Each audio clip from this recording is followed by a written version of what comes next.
कृष्ण कृष्ण हरे हरे, हरे राम राम राम हरे हरे, हरे कृष्ण कृष्ण कृष्ण हरे हरे. पुंडलीक वरदारी विठ्ठल श्री ज्ञानदेव तुकाराम, पंढरीनाथ भगवान की जय, माऊली ज्ञानेश्वर महाराज की जय, जगद्गुरु तुकाराम महाराज की जय, गोपाल श्री कृष्ण भगवान की जय.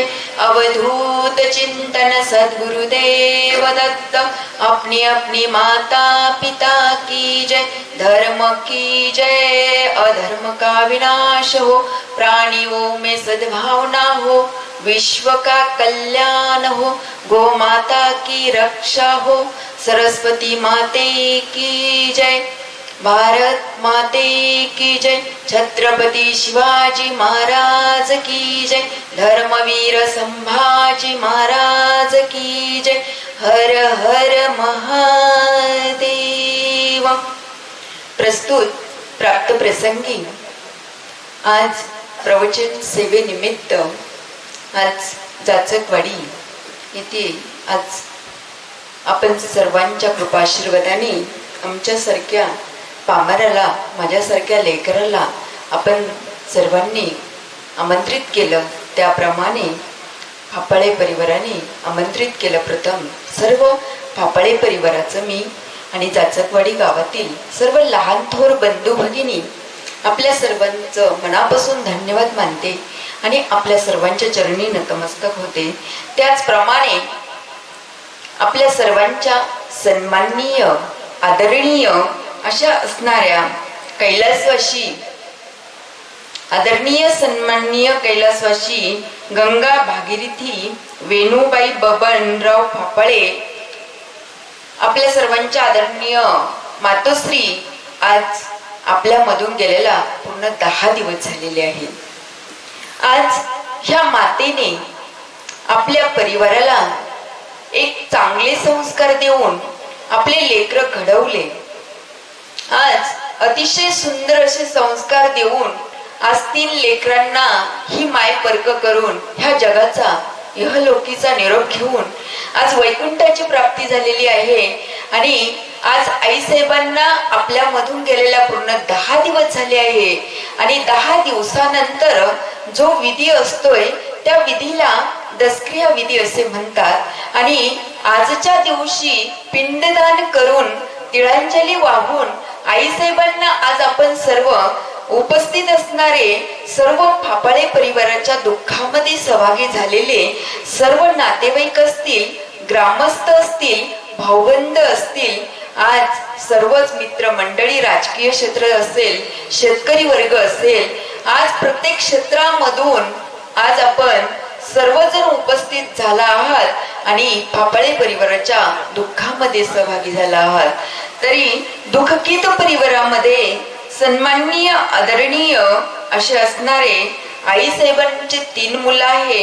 आणि गंगा भागीरथी कैलासवासी वेणूबाई बबनराव फापाळे, आज ह्या आईंचं जीवन अतिशय सुंदर आणि खूप म्हणजे माझ्याकडे तरी शब्दच नाहीये. कारण आईंनी जे 3 हिरे अनमोल रत्न घडवले, शुद्ध बीजापोटी फळे रसाळ गोमटी, मुखी अमृताची वाणी देह देवाचे कारणी. प्रत्येक 3 क्षेत्रामध्ये 3 लेकर आहे आणि आज आपल्या स्वतःच्या पायावर उभी आहे. आणि सगळ्यात महत्वाचं आपल्या संस्कृतीची जोपासना करून वारकरी संप्रदायाची पताका खांद्यावर घेऊन आज ज्यांनी आज आपल्या संगमनेर तालुक्यापासून आज मुंबईपर्यंत ज्यांनी नाव कमावलंय ते आपले परिवारातील, फापाळे परिवारातील आणि आईंचे सर्वात मोठे चिरंजीव समाजरत्न हरिभक्त परायण श्री विलास बबनराव फापाळे. आज विलास दादांनी नुसतं संगमनेर मध्ये नव्हे तर आज मुंबईमध्ये सुद्धा, आज महाराष्ट्राची राजधानी मुंबई अशा ठिकाणी त्यांनी आज आपलं नाव लौकिक केलं, आपल्या परिवाराचं नाव लौकिक केलं. म्हणून ऐसा पुत्र देईगा गुंडा, त्याचा त्रिलोकी झेंडा. म्हणून खरंच असं सुंदर रत्न आईसाहेबांच्या पोटी जन्माला आलं की त्यांनी आज आपल्या मुंबईपर्यंत आपल्या गावाचं नाव मोठं केलेलं आहे. त्याचप्रमाणे सन्माननीय आदरणीय असे असणारे विलासदादा फाफळे एक वारकरी संप्रदायातील ज्यांच्याकडं अतिशय सुंदर असं नेतृत्व आहे. विश्व वारकरी क्रांती सेना ह्या संघटनेचे सुद्धा ते ठाणे जिल्ह्याचे अध्यक्ष आहे. बघा, म्हणजे वारकरी संप्रदायामध्ये जेव्हा काही कुठे अगध होतील किंवा आपल्या धर्मावर कुठे काही गलिच्छ म्हणजे कोणी जर शिंतोडे उडवत असेल, अन्याय होत असेल, तर अन्यायाविरुद्ध सुद्धा त्यांचा लढा आहे. आणि वारकरी संप्रदायासाठी नेहमीच दादा आपल्या संप्रदायासाठी लढणारे एक व्यक्तिमत्व. त्याचप्रमाणे अध्यक्ष माऊली सेवा मंडळ ठाणे, तिथेही दादांचं अतिशय सुंदर असं वारकरी संप्रदायाचं एक सुंदर असं मंडळ आहे. आणि त्याचप्रमाणे आज महाराष्ट्राच्या बाहेर आपल्या भाविक भक्तांना अतिशय चांगल्या पद्धतीने सेवा देत आहे. आज कितीतरी लोकांना तीर्थयात्रा घडवलेल्या आहे. म्हणजे खरंच म्हणावं तितकं आपोलिया हिता जो असे जागता, धन्य माता पिता तयाची आपुळी, कन्या पुत्र होती जे सात्विक, तयाचा हरिक वाटे देवा.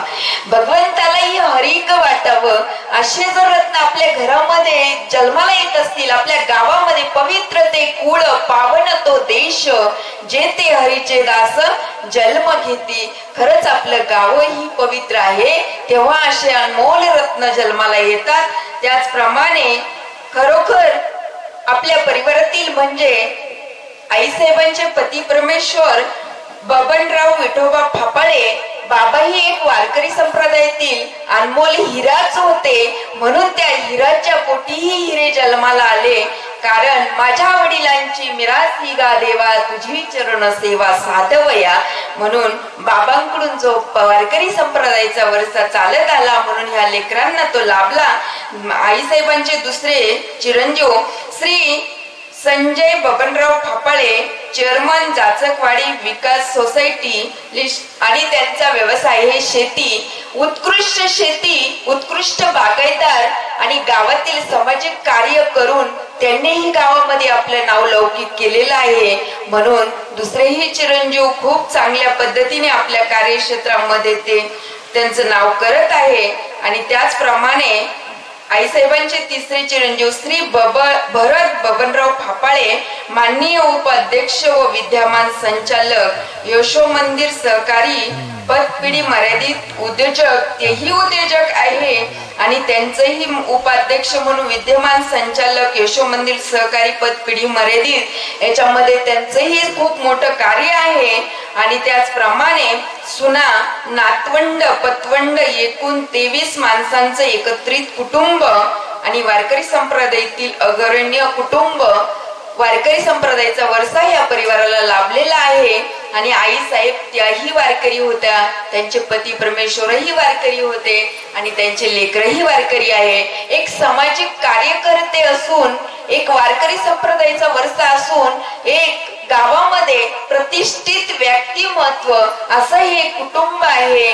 आणि आज ह्या कुटुंबाच्या आदरणीय सन्माननीय मातोश्री ह्या परिवाराला पर्क करून आज वैकुंठाची प्राप्ती आईसाहेबांना झालेली आहे. तरी मी ईश्वर भगवंत पांडुरंगाकडे प्रार्थना करेल, हे देवा भगवंता, ह्या माईला आदरणीय सन्माननीय आईसाहेबांना देवा तुझ्या चरणाजवळ जागा दे, आईसाहेबांना मुक्ती मिळू दे. आणि ह्या पूर्ण फाफळे परिवारातील लेकरांना ह्या दुःखामधून सावरण्याची शक्ती देव. त्याचप्रमाणे प्रस्तुत प्राप्त प्रसंगी आज प्रवचन सेवेसाठी जी ओवी निवडलेली आहे ती ओवी ग्रंथराज ज्ञानेश्वरी अलंकापूर निवासी अशी असणारी योग्यांची माऊली, विश्व माऊली श्री संत ज्ञानेश्वर महाराज यांच्या ज्ञानेश्वरीतील एक ओवी आपण सेवेसाठी निवडलेली आहे. विश्व माऊली सांगतात की बाबांनो, उपजे ते नासे नासिले पुनरूपी दिसे, हे घटिका यंत्र जैसे परिभ्रमे का.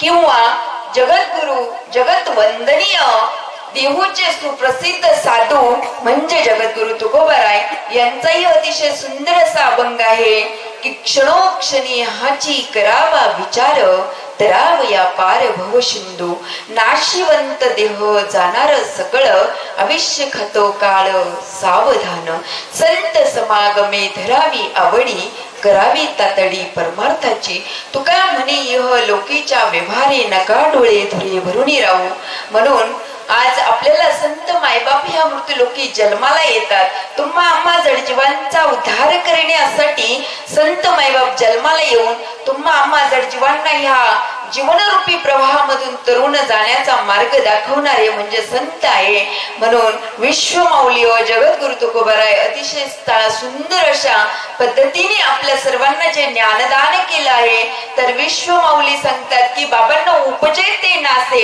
ह्या मुक्तीलोकी जो कोणी जन्माला येणार आहे त्याचा एक दिवस निश्चितच नाश पावणार आहे म्हणून दादांनो इथं आलेल्या प्रत्येक जीवाला हा मानव देव इथं सोडून जायचा आहे म्हणून उपजे ते नासे नासिले पुनरूपी दिसे जन्माला येताना जीव दिसणार आहे परंतु जाताना आपल्याला दिसणार नाही आलेलं शरीर इथं घेऊन येताना दिसतो आईच्या हृदयातून जन्म झालेला सर्वांना दिसतोय परंतु जाताना जीव मात्र कोणाला दिसत नाही आणलेलं शरीर इथं टाकून जायचं आहे जे निर्जीव शरीर झालं नाशिवंत झालं कारण त्याच्या आत्म्यातला राम जेव्हा गेला तर त्या शरीराचा काम उरत नाही कारण एकदा आत्म्यातला राम गेला की लोक म्हणतात उचला रे याला नाहीतर वास बोला सुटल बरोबर की नाही मग जोपर्यंत क्षणोक्षणी हाची करावा विचार क्षणोक्षणाला हा विचार केला पाहिजे की बाबांनो आपण काही क्षणाचे इथे पाहुणे आहे क्षणभंगूर नाही भरवसा एक क्षणाचा सुद्धा तुमचा भरवसा नाही कारण काळ तुम्हाला टपून बसलेला आहे कारण काळ घडी घडी तुमची वाट बघत आहे त्यामुळे बाबांनो सावध होई बापा काळ लागला मापा अरे बाबांनो सावध व्हा कारण ह्या संसार रूपी मायाजाळामध्ये तुम्ही अटकू नका ह्या संसार मायाजाळामध्ये तुम्ही कितीही अटकलं तुम्ही कितीही मग्न झाले तर बाबांनो इथं सर्व नाशिवंत आहे जो मानव देह आणला तोही नाशिवंत देह जाणार सकळ अविष्य खातो काळ सावधान दादांनो इथं जो मनुष्य देह आणलाय तो इथेच टाकून जायचा आहे तो सुद्धा सोबत न्यायचा नाही म्हणून एक दिवस आपल्याला जायचं आहे हे क्षणोक्षणाला आपल्याला जाणीव झाली पाहिजे म्हणून दादांना आपण काय केलं पाहिजे आपण जो जन्म आपल्याला लाभला हा मनुष्य जन्म जो लाभला तर हा मनुष्य जन्म मिळण्यासाठी आपण जन्मोजन्मी आम्ही बहु पुण्य केले तव ये विठ्ठले कृपा केली अनेक जन्माचं आमचं पुण्य कर्म होत तेव्हा मनुष्य जन्म प्राप्त झाला पण आता मनुष्य जन्म घेऊन आलो पण आता आपल्याला काय करायचं आहे तर घेईन मी जन्म याचसाठी देवा तुझी चरण सेवा साधवया देवा ईश्वरा अतिशय सुंदर असा जन्म दिला परंतु देवा अतिशय गोड असं स्वरूप दिलं सुंदर मनुष्य जन्म उत्तम असं शरीर दिलं पण आता ह्या शरीराचा आपल्याला व्यर्थ विनाश करायचा नाही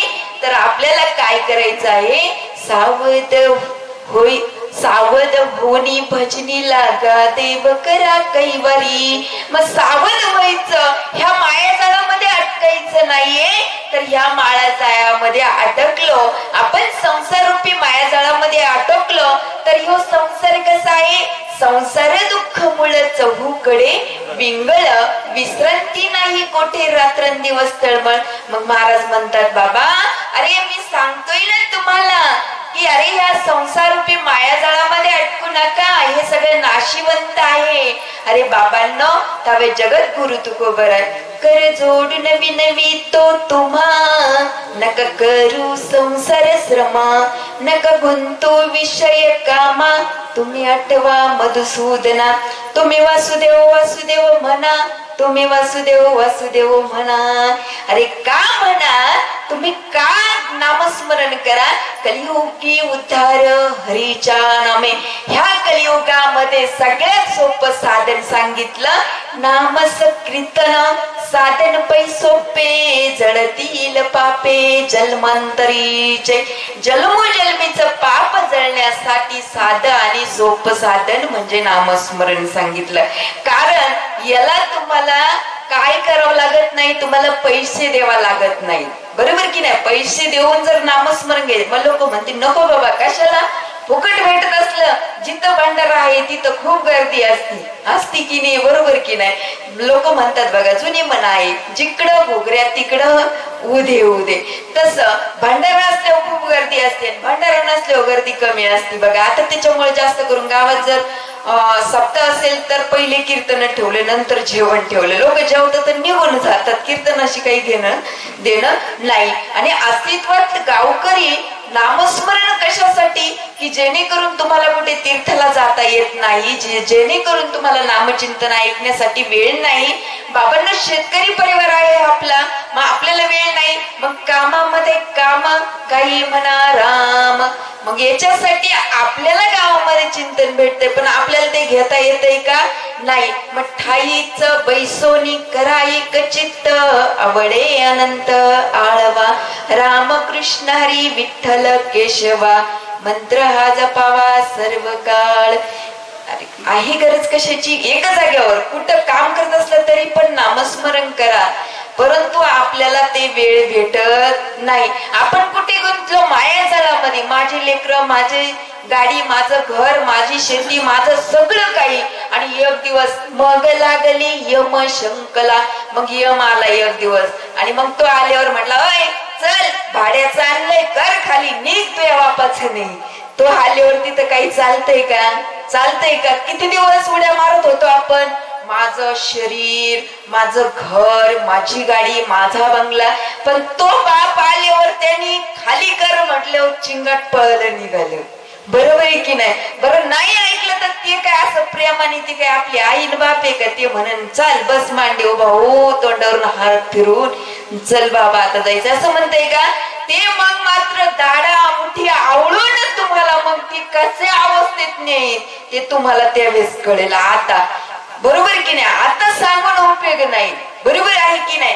नाथबाबा सुद्धा सांगतात, हे जरी नाही ऐकलं मग दुसरं येईल. हे जरी नाही ऐकलं सरत शेवटी बा काळ बांधून नेईल. सरत शेवटी बा. एका जनार्दनी आमचे काही बाजाईल, आमचे काही बाजाईल. पिंगळा पिंगळा पिंगळा महाद्वारी बोल बोलत देखा पिंगळा महाद्वारी. आता जुन्या काळामध्ये पिंगळा यायची बघा. आता आपले काय कोणी येईन दाराशी त्याचाच तपास नाही. बरोबर की नाही. कारण पहिलं आमच्या माता भगिनी सुंदर पाठी उठायच्या 4 वाजता.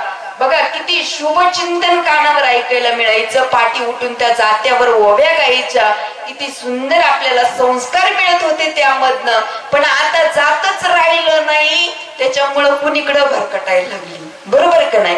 म्हणजे काय झालंय की कलियुगामध्ये आता कलीने अशी हवा केली, आता तिकडे आपल्याला जायचं नाही. कारण आपल्याकडे वेळ फार कमी आहे. मला प्रवचनाला सुद्धा वेळ कमी दिला, त्याच्यामुळे मी शॉर्टकट मध्ये प्रस्तावना घेतली. नाहीतर तुम्ही म्हणाल की ताईने घेतलंच नाही काही, पण मला वेळच मोजून थोडा दिलेला आहे. तर आपल्याला या संसार मायाजाळामध्ये जे गुंतलोय आपण, हे माझं ते माझं, लेकरं माझी, बाळ माझी, पण हा संसार नाशिवंत आहे. आणि याच्यामधून बाहेर पडण्यासाठी संत मायबाप जन्माला आली. आणि तुम्हा माझ्या जीवांचा उद्धार करण्यासाठी, आपल्याला तरुण जाण्यासाठी महाराजांनी ज्ञानेश्वरी सारखा ग्रंथ, हरिपाठ आणि तुकाराम गाथा, तो आपल्याला सांगितला. पण गाथा आपण वाचतो पण तो माथ्यात बसत नाही, म्हणून आपल्याला नीट उमजत नाही. जर तो माथ्यात बसला तर आपला उद्धार होईल. हरी पाठ, जर हरीचा पाठ केला तर आपली पाठ आपली लेकरं राखतील.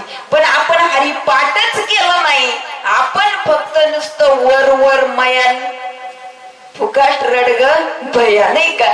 तशी अवस्था आहे.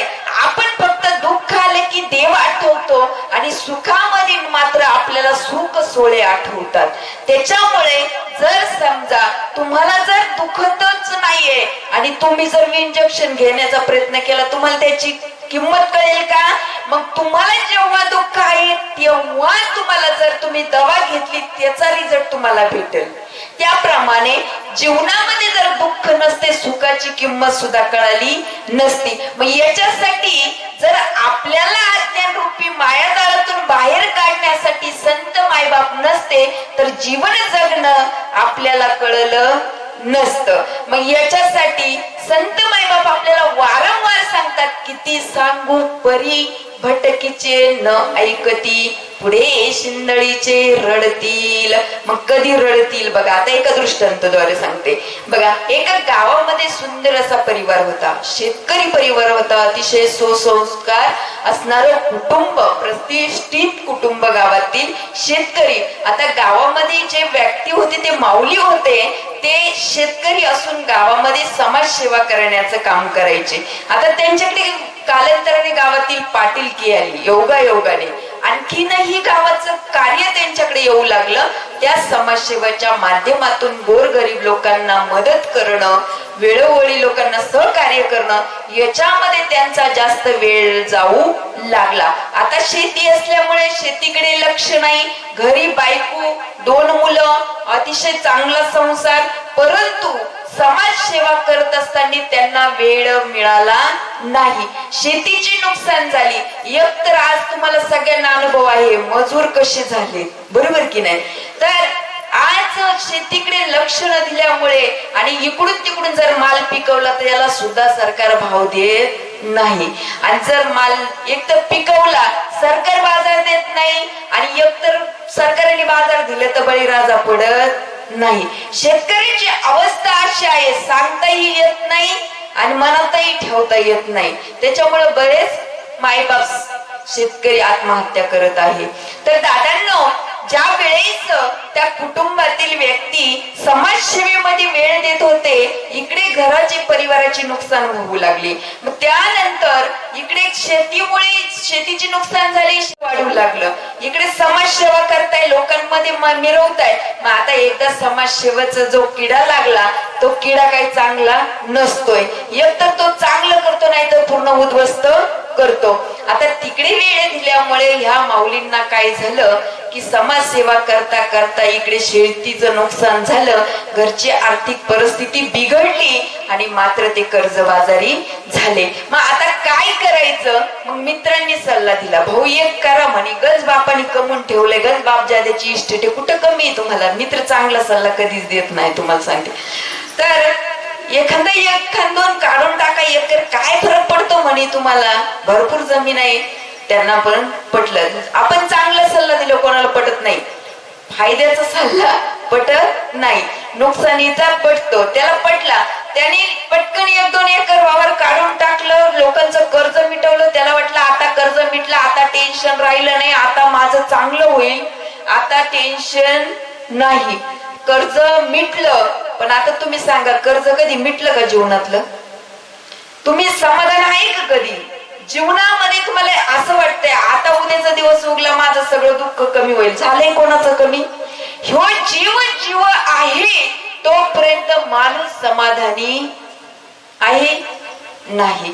तरी पण आपल्याला कळतंय पण वळत नाही, कारण ज्ञानदृष्टी हरपली, दोन्ही नेत्र आंधळी. आपल्याला दृष्टी आहे पण जी ज्ञानाची दृष्टी आहे तीच आपली आंधळी आहे. ती आणून देण्याचं काम संत मायबाप करतात.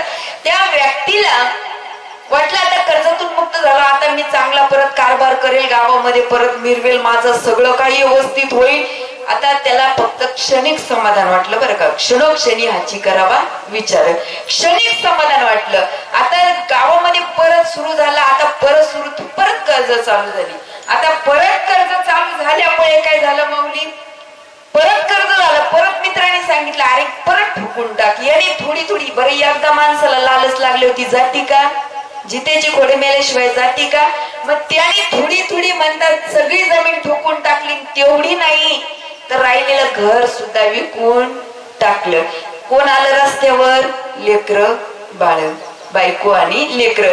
मित्र आली का त्याच्या बरोबर नाही. बरं ह्या वस्तुस्थितीमध्ये मित्र टेन्शन मध्ये लोक तुम्हाला सांगते विकेपर्यंत गोड बोलतात आणि विकल्यावर टोमणे मारायला सुरुवात करते. अरे काय आवला जन्माला आली, अरे काय तू बापानी कमावलं पोरेनी घालवलं म्हणतात की नाही.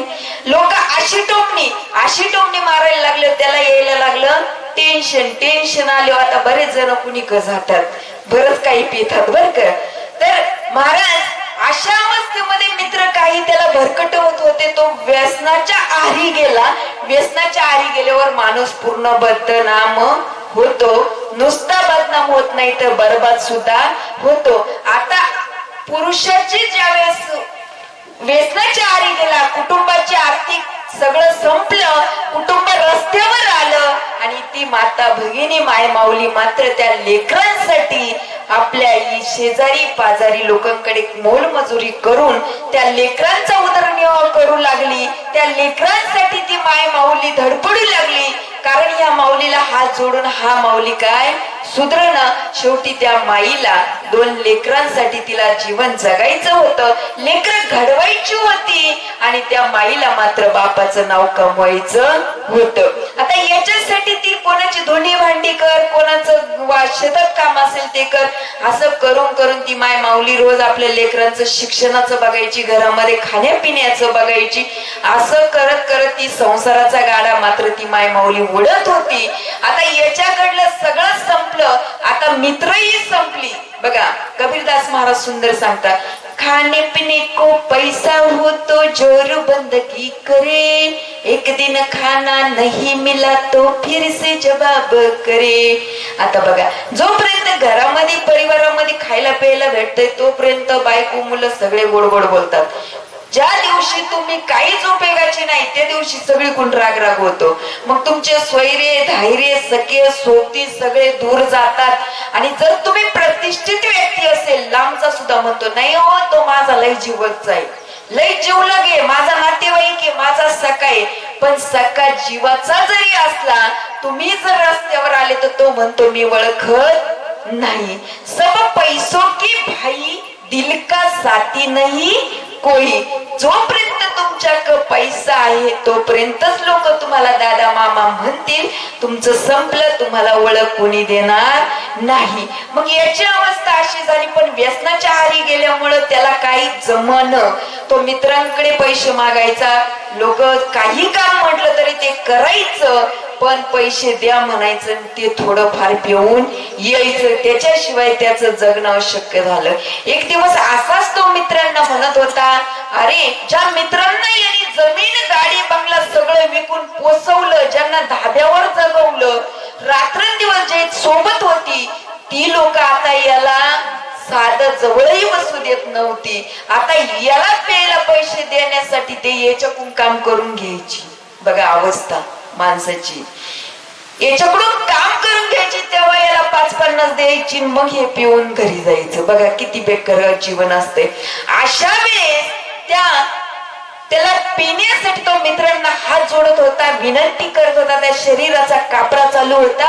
तो मित्रांना म्हणायचा, अरे मला 50 रुपये दे, अरे मला त्रास होऊ राहिलाय रे, अरे नाही पिलो तर मी जगणार नाही. त्यावेळेस ते मित्र म्हणू लागले, अरे ऐक ना, अरे ऐक ना. एका मित्राने बघितलं याची पत्नी हापशावर पाणी भरायला आली होती, ती मायमाऊली.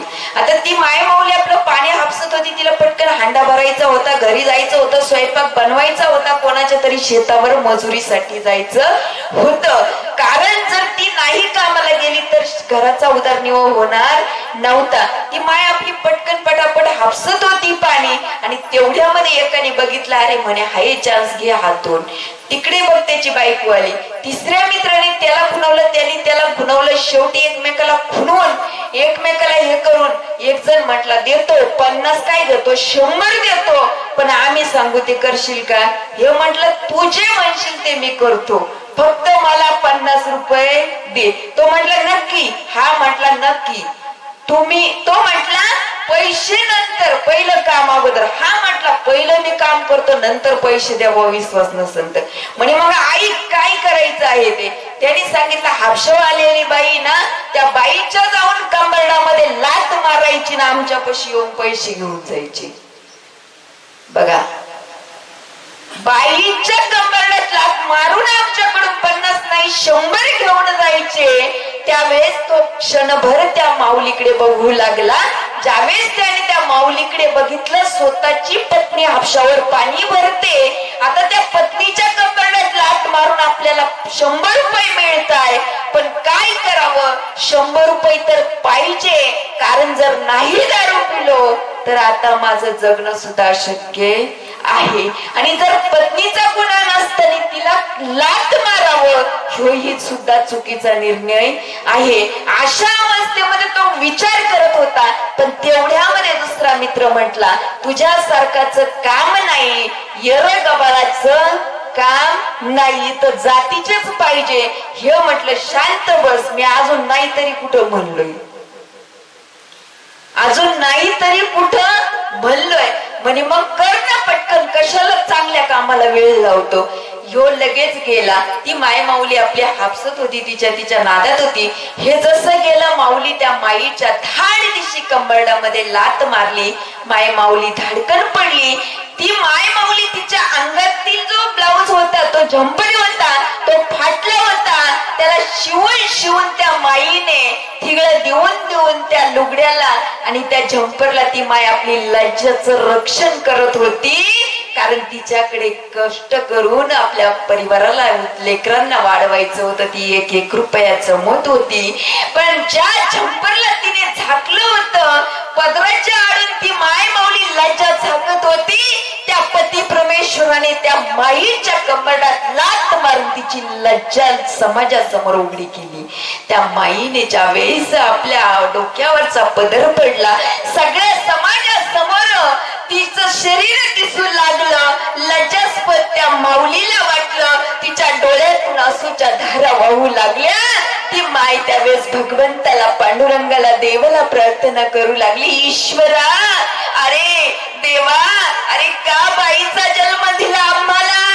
अरे देवांना स्वतंत्र जीवन रे आमचं. ज्यावेळेस जन्माला येतोय ना, त्यावेळेस बापाच्या धाकामध्ये जगायचं, तारुण्यामध्ये येताना भावाच्या धाकात जगायचं. आणि एक दिवस अचानक आमचा बाप आणि भाऊ एक परक्या पुरुषाच्या हातामध्ये आम्हाला देतो. त्या परक्या पुरुषाची आमची ओळख नसती, आम्हाला माहित नसतंय. आमच्या नशिबामध्ये येणारा पुरुष जो व्यक्ती आहे, तो आमच्या जीवनाचं संगोपालन करेल, आमचं रक्षण करेल का आमचं भक्षण करेल, हे आम्हा बायकांना माहित सुद्धा नसतं रे देवा. अरे आमचं जीवन दुसऱ्याच्या स्वाधीन आहे. आणि ज्या लेकरांना जन्म द्यायचा, एक दिवस ती लेकर आम्हाला घराबाहेर काढून म्हणतात, तुझं इथं आहे का काही? अरे जन्माला आलो बापाच्या घरी, बाप म्हणतो तुझं घर नवऱ्याचं घर. नवऱ्याच्या घरी गेल्यावर सासू सासरे सर्व काही म्हणतात, तुझं बापाचं घर आहे का? अरे ज्या लेकरांना 9 महिने 9 दिवस पोटामध्ये वाढवतोय, रक्ताचं दूध करून त्या लेकरांना पाजतोय, अरे स्वतःच जीव जात असताना त्या लेकराला जन्म देतो, तेच लेकरू आम्हाला म्हणतंय तुझं घर आहे का? तुझ्या बापाचं घर आहे का? अरे देवा, आमचं घर बापाचं नाही, नवऱ्याचं नाही, मुलाचं नाही. देवा सांग ना, आमचं घर कोणतं आहे रे देवा, सांग ना. नको देवा हे जीवन. अरे देवा, का दिलं हे जीवन स्त्रीचं? कुठे स्वातंत्र्य नाही रे देवा. नको आता हे जीवन देवा, बाद झालं, मला नाही आता कठवत रे देवा. अरे बापाच्या नावासाठी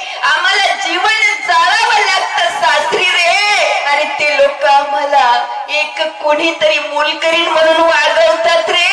जर चांगला नवरा नाही भेटला तर तो फक्त माझ्या जीवनाचा वापर करतो रे. एक भोगाची वस्तू म्हणून माझ्याकडे बघतो रे देवा. अरे देवा, का स्त्रीचं जीवन दिलं सांग ना देवा.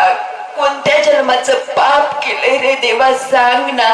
त्यावेळेस ती माय माऊली रडत होती, अर्ध मेली झाली होती. त्या माईच्या आता डोक्यामध्ये पूर्ण विचार होता, आता हे जीवन संपून टाकायचं. आता बापाचं नाव नको, आता लेकराची माय नको, आता मला हे जीवन नको. माय तिने हंडा उचलला, पटपट घरी निघाली. आता काही क्षणामध्ये आता जीवन संपवायचं नको. आता बेअब्रू झाले मी, समाजामध्ये मला जगण्याचा अधिकार नाही झाला. आणि मी कशी तरी जगत होते. मला वाटत होतं एक दिवस तरी माझा मालक सुधरेल, एक दिवस तरी माझ्या मालकाला माझे कीव येईल, एक दिवस तरी माझ्या मालकाला लेकर बायको कळेल, एक दिवस तरी मालक माझा परत पुन्हा चांगला होईल, माझा संसार सोन्याचा होईल.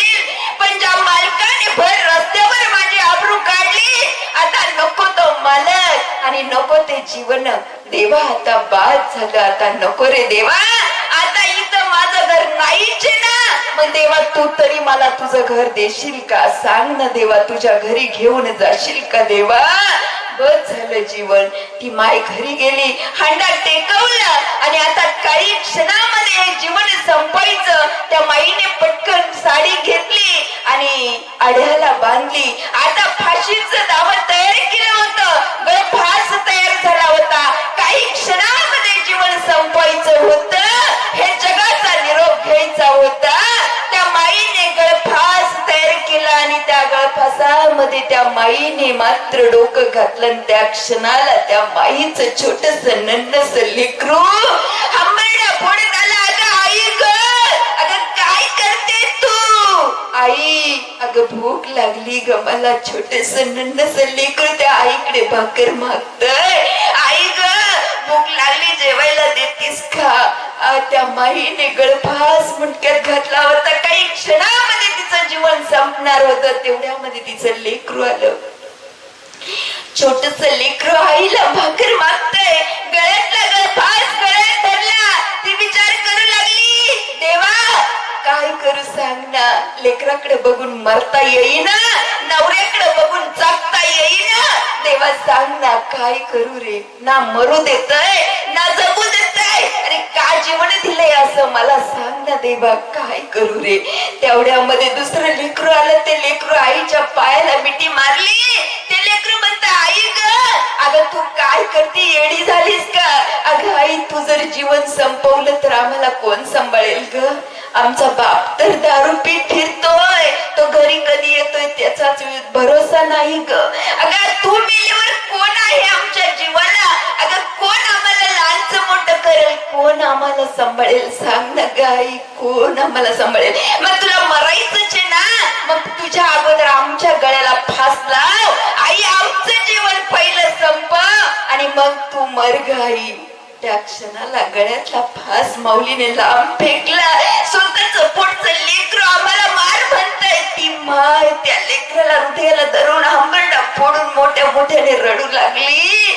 लेकराला कसं मारू रे बाळा तुला. अरे तुला ज्यावेळेस जन्माला घालायचं होतं 9 महिने 9 दिवस, अरे बाळा मी तुला कसं सांभाळले सांगू बाळा तुला. अरे 9 महिने 9 दिवस या हृदयामध्ये माझ्या पोटामध्ये तुला वाढवलं रे. अरे ज्यावेळेस तुझा जन्म होत होता, माझा प्राण जाऊ पाहत होता, तरी मी देवाला प्रार्थना करत होते, ईश्वर भगवंता, अरे माझ्या पोटी जन्माला येणार छोटस नन्नस लेकरू, त्याला पाप पुण्य काय माहिती देवा. त्याचं जर कर्म येत असेल ना तर देवा माझा प्राण घेऊन जा, पण माझ्या लेकराला सुखरूप जग पाहू दे. ज्यावेळेस लेकरू जन्माला येतय त्यावेळेस बघा, छोटस लेकरू माय भर उन्हाळ्यामध्ये गरम पाणी पिती, आपल्याला सर्दी न व्हावं. आणि तेच लेकरू मोठं झाल्यावर माईला विचारतय, तू काय केलंय माझ्यासाठी. बर थंडीच्या दिवसामध्ये 4-4, 5-5 वेळा आपण अथरुणामध्ये लघवी करतोय. ती माय थंडीमध्ये कुडकुड कुडकुड करते, पण पोटाला हृदयाला लावती. आपण थंडीत कुडकडती आणि लेकराला लेकराला उभ देती, पण एक दिवस तिने कधी कोणाजवळ कंप्लीट केली का? लेकरू मुद्दय, घाण करतय, अरे जेवत्या ताट्यावरून ती माय उठते, तुमची संडास साफ करते, शी साफ करते. काय म्हणावं त्या माईला? तिचे उपकार कधी फिटतील? ती माय हंबरडा फोडून त्या लेकरांना पोटाला हृदयाला कवळत होती. त्या क्षणामध्ये पती परमेश्वर पाठीमागणं आला होता, त्याला जीवनाचा पस्तावा आला होता. अरे माझ्या पत्नीला मी आज समाजासमोर बेआबरू केलं, माझं जीवनाला जगून उपयोग नाही. आणि तो पाठीमागे येऊन हे सगळं चित्र त्याने बघितलं होतं. आपली पत्नी काही क्षणामध्ये जाणार होती, आपला परिवार रस्त्यावर येणार होता, 2 लेकरं संपणार होती. चूक लक्षात आली होती, जीवनाचा पस्तावा आला होता. आता हे जीवन नको, माझ्यामुळं माझं कुटुंब रस्त्यावर आलं, आता मला जीवन नको. काय करू आता? मी पत्नीची माफी मागून सुद्धा मी तिच्या नजरेमध्ये कधीच आता पहिल्यासारखं होऊ शकत नाही.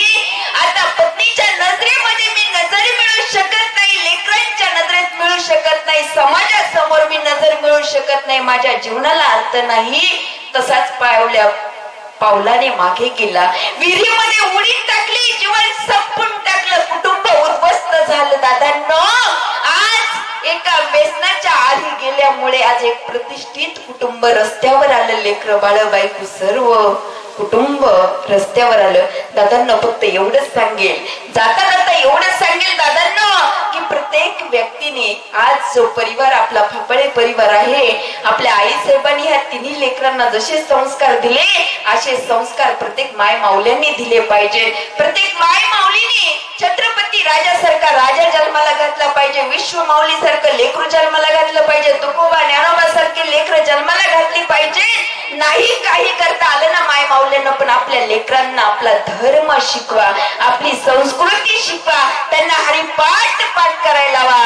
त्यांचा जर हरिपाठ झाला तर तुमची पाठ तुमचे लेकर राखतील. आई बाप काढल्या घराबाहेर, दारात राहते आई, पण तुमच्या आमच्या सारख्याला म्हणायचं तुमच्यासाठी काय पण.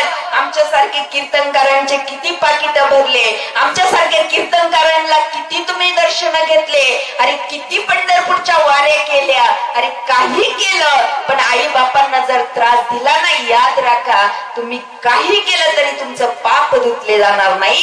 कारण माय बाप केवळ काशी तेने न जावे तीर्थाशी, कुठं जायची गरज नाहीये, फक्त आई बापाची सेवा करा.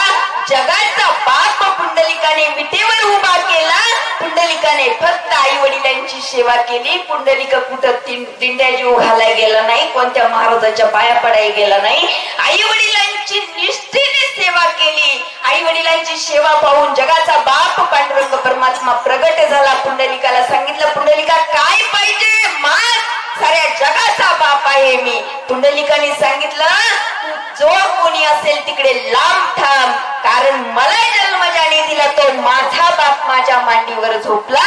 जोपर्यंत माझा बाप उठत नाही तोपर्यंत मी जगाच्या बापाला वेळ देऊ शकत नाही.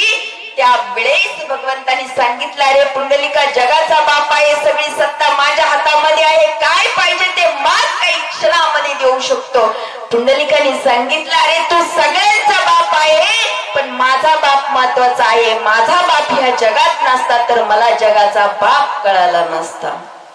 कळाला असता दादांनो. आज आपला बाप आहे, आपली आई आहे, म्हणून आपण सन्मानाने जगतोय, वागतोय या समाजामध्ये. जर जलमल्या मायबापाने कचरा कुंडीत फेकला असतं तर कुठेतरी मंदिराच्या बाहेर ताटी वाटी घेऊन भीक मागत फिरलो असतो, लोकांची घाण साफ करून जीवन जगलो असतो. आज आपण सन्मानाने जगतोय, वागतोय, हे फक्त आई वडिलांची पुण्याई आहे. म्हणून आई वडिलांसारखं या जगामध्ये दैवत नाही. निस्वार्थ प्रेम देणारा एकमेव दैवत म्हणजे फक्त आई वडील आहे. त्या आई वडिलांच्या डोळ्यात कधीच पाणी आणू नका. अरे आईची तर तुलना कोणाबरोबरच होऊ शकत नाही, कारण आई विना भिकारी स्वामी तिन्ही जगाचा. कारण माईची कर्म करते, आपल्यासाठी निस्वार्थ प्रेम करते. तिने जीवनाचा जो त्याग केलाय तो त्याग कोणीच आई आई शब्दामध्ये अरे अख्खा विश्व बसवलेला आहे. अरे आई आपल्याला कमरेवर घेते, तिला जेवढं विश्व माहित आहे तेवढं आपल्याला दिसावं. बाप आपल्याला खांद्यावर घेतो, त्याने जे सुख भोगलं नाही ना, जे सुख त्याला प्राप्त झालं नाही ना, ते सुख माझ्या लेकराला मिळावं म्हणून बाप आपल्याला खांद्यावर घेतो. दादांनो, आई बापाची किंमत कधीच मोजू शकत नाही. आणि तुम्हाला किती दान धर्म केलं तरी तितकं पुण्य लागणार नाही. फक्त आई वडिलाच्या डोळ्यामध्ये पाणी येऊ देऊ नका. त्यांना लागतंय काय? फक्त 2 प्रेमाचे शब्द बस. आई जेवली का? कधी बापाला मिठी मारून बघा, तो बाप काय आहे. कधी आईच्या मांडीवर फक्त डोकं ठेवून बघा, तिचा फक्त हाताचा स्पर्श होऊ द्या रे. बघा ते सुख तुम्हाला कुठं मिळतंय का? फक्त एकदा आईच्या आणि बापाचं लेकरू होऊन बघा. अरे त्या ह्या जगातलं कुठलं सुख तुम्हाला मिळणार नाही, किती पैसे दिले तरी. पण ते सुख फक्त त्या दोघांजवळ आहे. पण त्यांना आई बाबा म्हणून जाणून बघा. आई तुझ्या मूर्ती वाणी ह्या जगात मूर्ती नाही. अनमोल जन्म दिला ग आई, तुझे उपकार फिटणार नाही. अनमोल जन्म दिला ग आई, तुझे उपकार फिटणार नाही. उपकार फिटणार नाही ग आई, तुझे उपकार फिटणार नाही. अनमोल जन्म दिला, तुझे उपकार फिटणार नाही. अरे त्या आईने 9 महिने 9 दिवस वाढवताना पाळणा केला रे हाताचा, दिवा केला रे नेत्राचा. रात्र रात्र जागली आपल्यासाठी, तिने सगळे सुख दुःख आपल्यासाठी सगळ्याचा त्याग केलाय. दादा वेळ संपली ना? हा, म्हणजे मला दिलेली वेळ संपली म्हणून. तरी झालेली सेवा तुमच्या सर्व संत मायबापाच्या चरणी अर्पण करते. कारण आपण म्हणजे आता माझ्यापेक्षा खूप ज्ञानवंत सगळे इथं उपस्थित आहे. आपले आंबेगावचे भूषण वारकरी क्रांती सेनेचे संगमनेर तालुका अध्यक्ष विजय महाराज ढेरंगे, आमचे बबन दादा असतील, त्याच्यानंतर बबू दादा असतील, भरत काका असतील, म्हणजे ढेरंगे परिवारातील आणि आंबेगावचे सरपंच दादांचं काय गागरे सर. आज महाराष्ट्रामध्ये ज्यांनी खूप मोठं नाव केलंय, आदरणीय सन्माननीय गागरे दादा तेही उपस्थित आहे. आणि आपल्या गावचे दादा, बाबांचं नाव काय? जाचक महाराज दादा मला वडिलांच्या ठिकाणी आहे म्हणून बाबाही उपस्थित आहे. सर्व ज्ञानवंत गुणवंत, बाकीच्यांची नावं माहित नाही तरी मी लेकरू आहे. माझं पामर आहे काय थोरपण पायाची वाहन पायवरी. मी एवढी ज्ञानवंत नाही की तुम्हाला ज्ञान शिकावं, परंतु साळुंकी मंजुळा बोलत असे वाणी शिकविता धनी वेगळाची. सांगायला खूप काही होतं पण वेळ थोडा दिल्यामुळे मी सगळं शॉर्टकट मध्ये घेतलं. कधी परत वेळ भेटला तर नक्की पूर्ण सेवा देईल. म्हणून जर करविली तैसी केली कटकट वाकडी की नीट देव जाणे. परंतु जर काही चुकून शब्द गेले असतील तर मोठ्या मनाने आपलं लेकरू म्हणून माफ करावं. आणि जाता जाता एवढंच सांगेल, संत समागमे धरावी आवडी, करावी तातडी परमार्थाची. तुका म्हणे यह लोकीच्या व्यवहारे नका डोळे धरे भरून राहू. इथं सगळं नाशिवंत आहे आणि फक्त सगळ्यांनी डोक्यामध्ये एवढंच ठेवायचंय की एक दिवस आपल्याला जायचं आहे.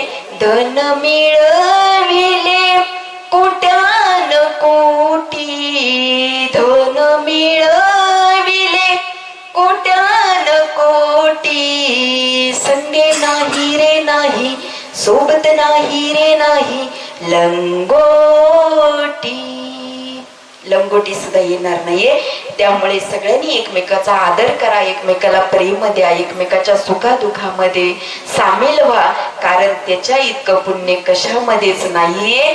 जर लोकांचे पाय तोडून आपण जर काही कमवत असेल, देवा धर्मांना दान करत असेल तर देव प्रसन्न होणार नाहीये. नांदतो देव हा आपल्या अंतरी, शोधीशी मानवा रावळी मंदिरी. रावळी मंदिरी देव शोधू नका, माणसामध्ये देव शोधा. एकमेकाला सहकार्य करा, आडल्या नडल्याला साथ द्या. एखादा जर पाण्यात बुडत असेल तर त्याला हात देऊन तरण्याचा मार्ग द्या. एखादा जर बुडत असेल तर त्याला हात द्या. म्हणजे एखादा वाईट मार्गाला जात असेल, मी मगाशी सांगितलं व्यसनाच्या आहारी जात असेल तर त्याला चांगला मार्ग द्या, जेणेकरून त्याचं कुटुंब उद्ध्वस्त होणार नाही.